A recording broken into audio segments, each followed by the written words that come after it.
So this is the Ion Zenith, a 65% custom keyboard designed by Ion Keyboards and manufactured by Rama Works. After waiting 15 months to get this keyboard, I have mixed feelings about it. Don't get me wrong, the Zenith is a properly premium keyboard and I do enjoy typing on it, but there are just some aspects of the Zenith that could have been better. If you want to know what they are, keep on watching this review of the Ion Zenith.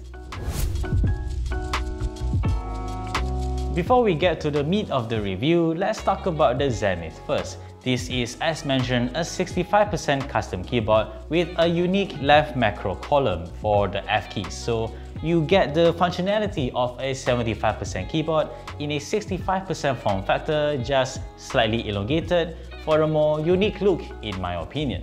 Aside from that, this is also an isolated gasket mount keyboard for a cleaner, crisper typing experience as described by Rama Works.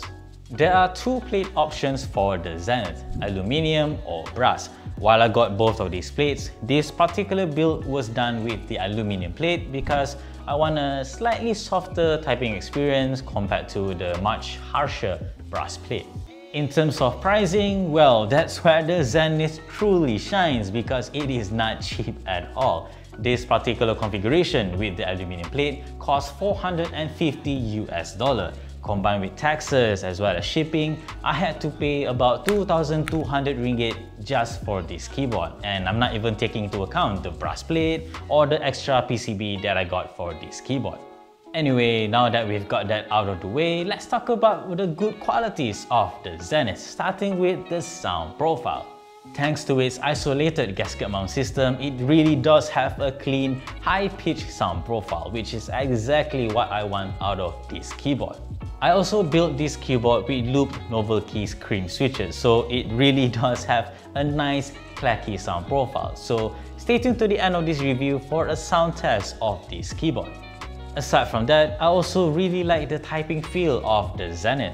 Now, just because this is a gasket-mounted keyboard doesn't mean it offers a soft or flexible typing experience. It offers a firm, stiff typing experience that gives a tightness to the whole keyboard, which I personally quite like.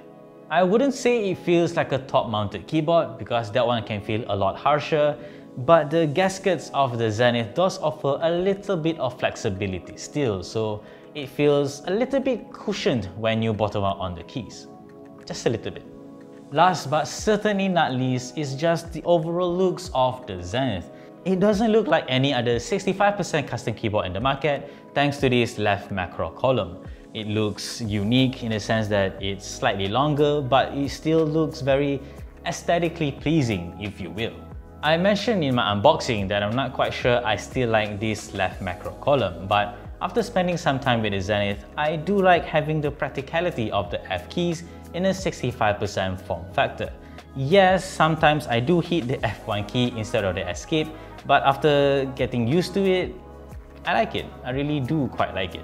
While I'm still holding on to the Zenith, it's quite a heavy board, let's move on to the not so great stuff about this keyboard, starting with this brass weight. I mean, just look at how much fingerprint it has collected over just 1 week of use.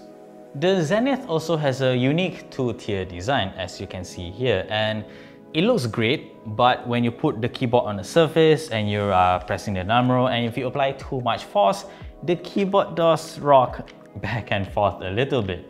At first, I thought I had wrongly installed the feet for some reason, but that is just not the case. That is just the design of the Zenith, unfortunately enough. It's not a big issue by any means, but it's definitely worth mentioning. But the one issue with the Zenith that stuck out to me the most is not the design of the Zenith or the typing experience.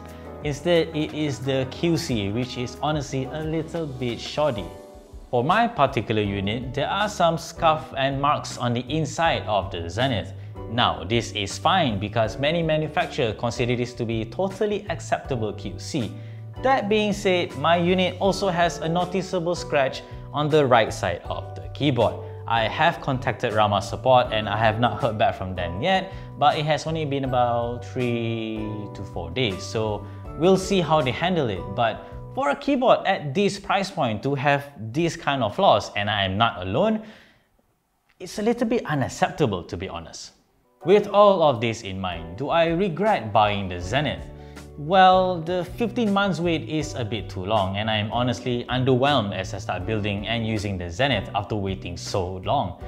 But I do like the Zenith still. I love the typing experience, I love its sound profile, and some aspects of this keyboard could be better, especially QC, but overall, I would say I am happy. But if you were to tell me I would have to wait 15 months before I receive this keyboard at the moment of purchase, maybe not. So that is our review of the Ion Zenith. As usual, we will leave you guys with a sound test of this keyboard. Like this video if you like it, subscribe to our channel if you haven't already, and always stay tuned for more good stuff to come here on this channel and nextwave.com.